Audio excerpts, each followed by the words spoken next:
மாணவ செல்வங்களே, எல்லாரும் தேர்ட் சாப்டர் எக்ஸசைஸ் சம், அதாவது நியூமெரிக்கல் கொஸ்டின்ஸ்ல பேஜ் நம்பர் 148 எடுங்க.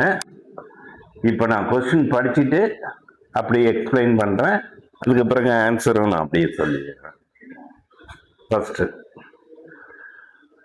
Aparna, Manisha and Sonia are partners, sharing profit in the ratio of 3:2:1.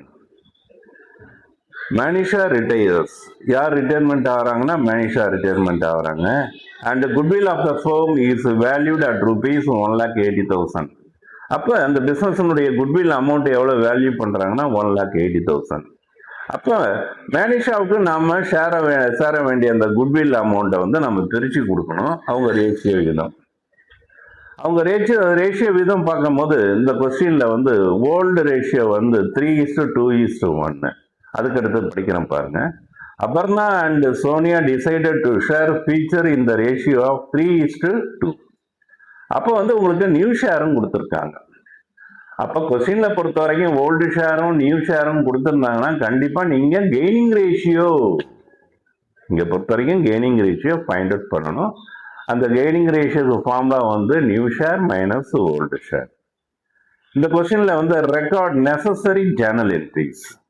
அப்போ நம்ம ஃபர்ஸ்ட் ஃபைண்ட் அவுட் பண்ண வேண்டியது என்னன்னா கெய்னிங் ரேஷியோ ஃபைண்ட் அவுட் பண்ணணும். இப்போ நான் அப்படியே எக்ஸ்பிளைன் பண்றேன் பாருங்க.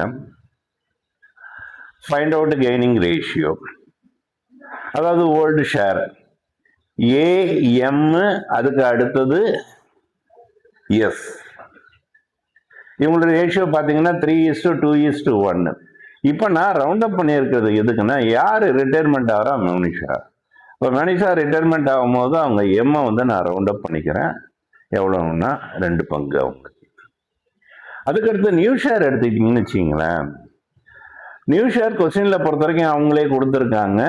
ஏ பொறுத்த வரைக்கும் 3, அதாவது 3:2 சொல்லி கொடுத்துருக்காங்க. எஸ்ஸுக்கு பொறுத்த வரைக்கும் 2. இப்போ கெய்னிங் ரேஷியோ கண்டுபிடிப்போம். Gaining ratio equal to new share minus old share. ஏக்கு பொறுத்த வரைக்கும் நியூ ஷேர் 3/5, அதாவது 3:2னா 3/5 மைனஸ் ஓல்டு ஷேர் பொறுத்த வரைக்கும் பார்த்தீங்கன்னா 3/6. இப்போ காமன் ஃபேக்டர் எவ்வளோனா 30 எடுத்துக்கிட்டோம். 30ல் 5, அதாவது 5 எத்தனை டைம்ஸ்னா 6 டைம்ஸ். 6 × 3 18. அதே 30ல் 6 வந்து 5 டைம்ஸ். 5 × 3 எவ்வளோனா 15. மைனஸ் பண்ணீங்கன்னா 3/30. அதே மாதிரி எஸ்ஸுக்கு கண்டுபிடிக்கும் போது அவங்களுடைய நியூ ஷேர் வந்து 2/5 minus old share 1/6. Common factor 30ன்னு எடுத்துக்கிட்டோம். இப்போ 30ல் 5 வந்து எத்தனை வாட்டின்னா வந்து 6 வாட்டி. 6 × 3 8. சாரி, 30ல் 5 எத்தனை வாட்டின்னா 6 வாட்டி. 6 × 2 2. அப்போ 12 மைனஸ் 30ல் 6 5 வாட்டி. 5 × 1 5. அப்போ மைனஸ் பண்ணான்னா 12ல் 5 போயிடுச்சுன்னா 7. அப்போ கெய்னிங் ரேஷியோ ஈக்குவல் டு 3:7. 3:7. இப்போ குட்வில் அமௌண்ட் வந்து பிஸ்னஸ்ல பொறுத்த வரைக்கும் எவ்வளோ இருக்குன்னா 1,80,000 இருக்கு. ரிட்டையரிங் பார்ட்னர் எம்முக்கு பொறுத்த வரைக்கும் நம்ம எவ்வளோ கொடுக்கணும்னா 1,80,000 × 2/6 எவ்வளோ அமௌண்ட்னா 60,000 கொடுக்கணும்.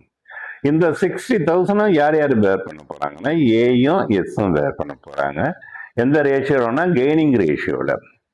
அப்போ 60,000 × 3/10, அதாவது கெய்னிங் ரேஷியோ வந்து 3:7. அப்ப 3/10. 60,000 × 3/10 சிம்பிளிஃபை பண்ணும் போது எவ்வளோனா 18,000. அதே மாதிரி எஸ் 60,000 × 7/10 சிம்பிளிஃபை பண்ணும் போது 42,000. இப்போ என்ட்ரிஸ் பாருங்க.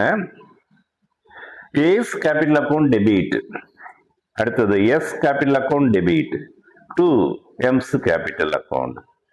அப்போ ஏ பொறுத்த வரைக்கும் எவ்வளோ வந்து அவர் கான்ட்ரிபியூட் பண்ணுறாருன்னா 18,000 ரூபா, 18,000 கான்ட்ரிபியூட் பண்ணுறாரு. அதே மாதிரி எஸ் எவ்வளோ கான்ட்ரிபியூட் பண்ணுறாருன்னா 42,000. 2 பேரும் சேர்த்து 60,000 யார் கொடுக்குறாங்கன்னா ரிட்டையரிங் பார்ட்னர். யாருன்னா 2M's கேபிட்டல் அக்கௌண்ட். அப்போ இது ஃபர்ஸ்ட் சம் வந்து உங்களுக்கு முடிஞ்சிடுச்சு. இப்போ நாம செகண்ட் சம் பார்க்க போகிறோம்.